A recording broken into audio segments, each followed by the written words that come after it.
मौका मिलेगा तो हम बता देंगे तुम हमें कितना प्यार करते हैं सनम। दिल अपना चीर के हम दिखा देंगे तुम हमें कितना प्यार करते हैं सनम। हेलो दोस्तों, नमस्कार, कैसे हैं आप सबों का स्वागत है। कल हम पढ़ाए थे जहाँ तक, उससे आज अगला टॉपिक लेकर के चलेंगे कि आपको बताना है कि संघीय व्यवस्था जो होता है, संघीय व्यवस्था का कार्यान्वयन, यानी संघीय व्यवस्था में किस प्रकार के काम होता है और किस प्रकार के काम नहीं होता है, यही आज का टॉपिक हमको समझना है। ध्यान से देखिएगा और वीडियो को स्किप नहीं कीजिएगा, नहीं तो आपका बात छूट जाएगा। पहला पॉइंट आता है आपका संघीय सिद्धांतों का कार्यान्वयन एवं राजनीतिक संस्कृत विचारधारा इतिहास की वास्तविकताओं से निर्देशित होता है। जो हमारी राजनीतिक स्थिति है वह जो है डिपेंड करता है आपका कि सत्ता को चलाने के लिए कुछ पौराणिक चीजों का भी ध्यान में रखा जाता है और देखा जाता है। तो इस तरह संघीय सिद्धांतों में जो संघ की व्यवस्था होती है, केंद्र की व्यवस्था होती है, कार्यान्वयन काम करने की तौर तरीका, चाहे वह राजनीतिक हो या सांस्कृतिक हो, विचारधारा इतिहास की वास्तविकता से ही लिया जाता है कि इतिहासकार प्राचीन काल में किस प्रकार से इतिहास को देखा, किस प्रकार से लिखा, उसको अध्ययन करने से जो वास्तविकता निकलती है वह देखा जाता है और निर्देशित किया जाता है। बात दूसरा आता है कि सत्ता में साझेदारी। आपको हमने पहली कक्षा में भी पढ़ाया था कि सत्ता में साझेदारी, तो सत्ता में साझेदारी जो होती है उसके प्रयत्न एवं व्यवहार से, किसके व्यवहार से? राजनीति करने वाले के, अर्थात जो राजनीति करते हैं, राजनीतिक लोग राजनीति करते हैं। तो राजनीति क्या है?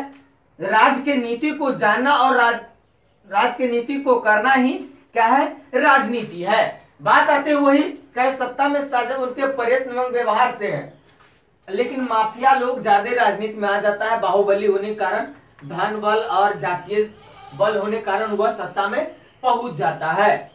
फिर कह रहा है कि यदि कोई राज्य, भाषाई समुदाय या विचारधारा सत्ता का एकाधिकार चाहता है, चाहिए, मान चले कि कोई राज्य है वह टूटना चाहता है, किस आधार पर?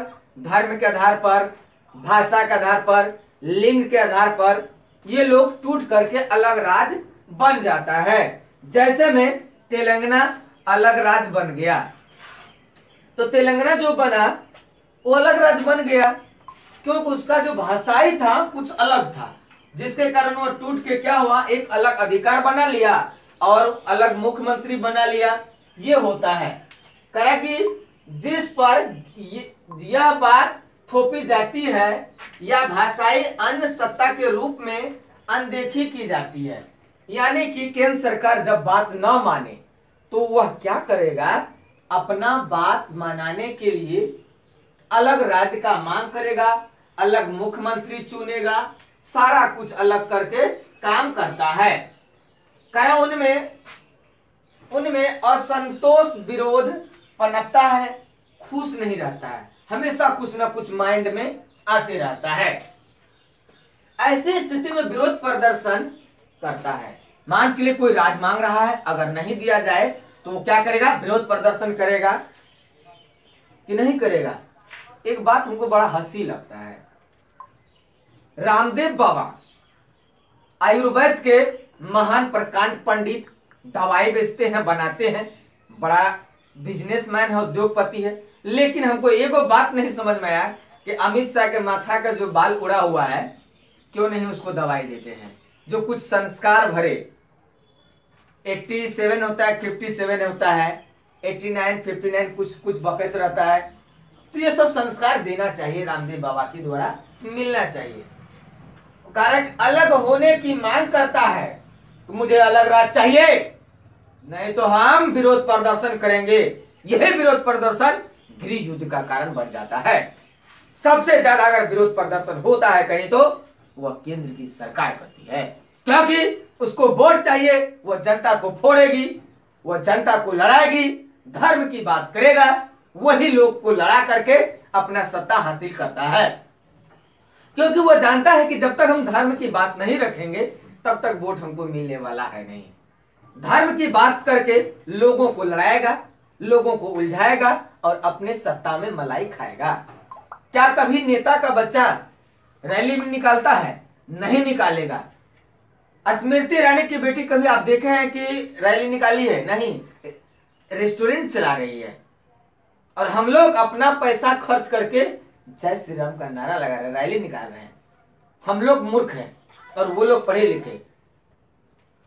रामकृपाल यादव के बेटा बेटी विदेश में पढ़ रहा है, कभी वो लोग रैली नहीं निकाला।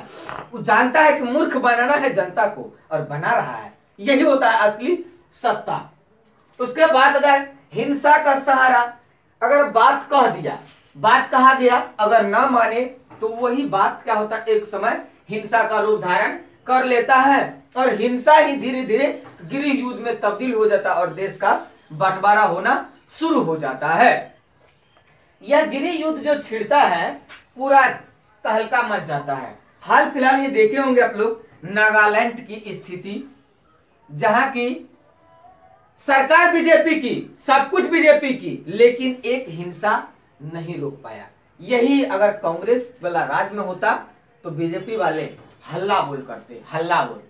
संदीप चौधरी, सुधीर चौधरी, पूछता है भारत, पूछता है भारत, थूर दे ससुरा दे। ये लोग ऐसा नौटंकी करता है, ये भी कभी नहीं दिखाएगा मीडिया पर, खाली दिखाएगा दूसरों का।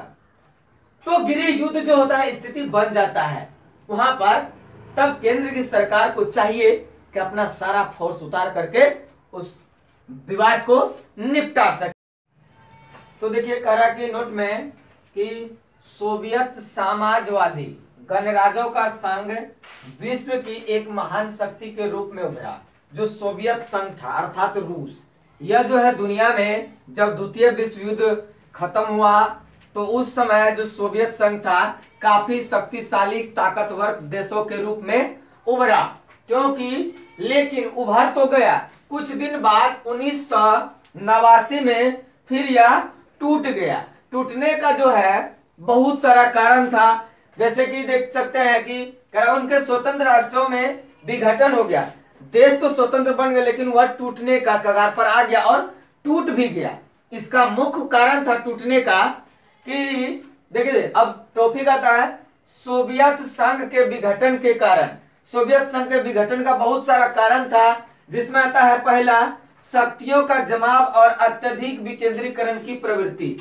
मतलब जो ताकत था सब छीनने के कगार पर आ गया, अलग अलग ताकत झोंकने लगा कि हम राज करेंगे तो हम राज करेंगे। अधिक विकेंद्रीकरण होने लगा, तोड़ फोड़ का राजनीति होने लगा। उसके बाद सोवियत राजनीतिक प्रणाली की धुरी में साम्यवादी दल था। जो सोवियत प्रणाली थी वहां के रूस में उस समय जो है क्या था, सोवियत राजनीतिक प्रणाली में जो थे साम्यवादी दल का प्रधानती बढ़ गया, जिसके कारण वो क्या हुआ, वह टूटना शुरू हो गया। फिर कह रहा है कि उज़्बेकिस्तान और अन्य विभिन्न भाषाओं में, उज़्बेकिस्तान जो है वहां का एक क्षेत्र है जो काफी हद तक क्या था, शक्तिशाली था और कमजोर वर्ग पर काफी ताकतवर झोंकने लगा, ताकत झोंकने लगा। तब जाकर क्या हुआ, वहां का अलग भाषा के आधार पर मांग होने लगा, भाषा के आधार पर, संस्कृति के आधार पर, क्षेत्र पर जो उनकी आकांक्षाओं थी अर्थात इच्छा था वह नहीं उनका होने लगा, उसका अनदेखा करने लगा। यह भी कारण हो गया कि सोवियत संघ का विघटन होने लगा।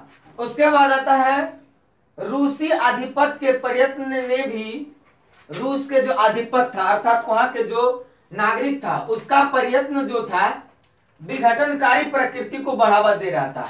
तोड़ मरोड़ का स्थिति पैदा हो गया जिसके कारण यह टूटता गया, यह भी देखा गया।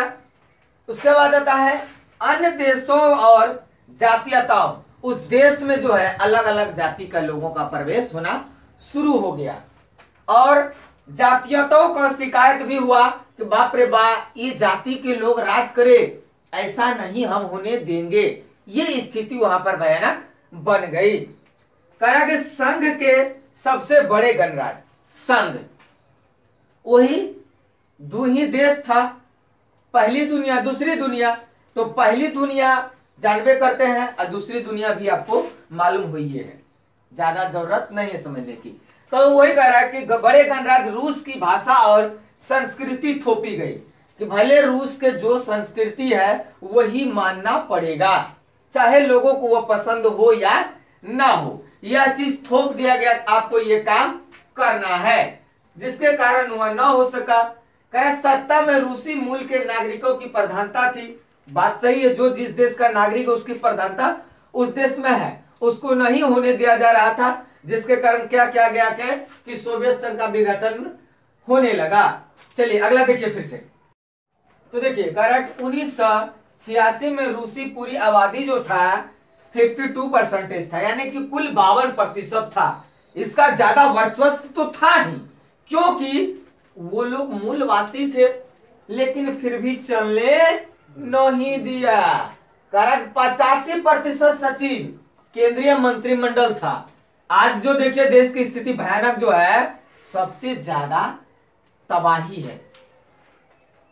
जितना लोग शराब से नहीं मरा, नहीं डरा, उतना आदमी चाय से डर गया। अब तो समझ ही रहे हैं, विशेष क्या बताएंगे, फिर अगला टॉपिक पर चर्चा करेंगे। जय हिंद, जय भारत।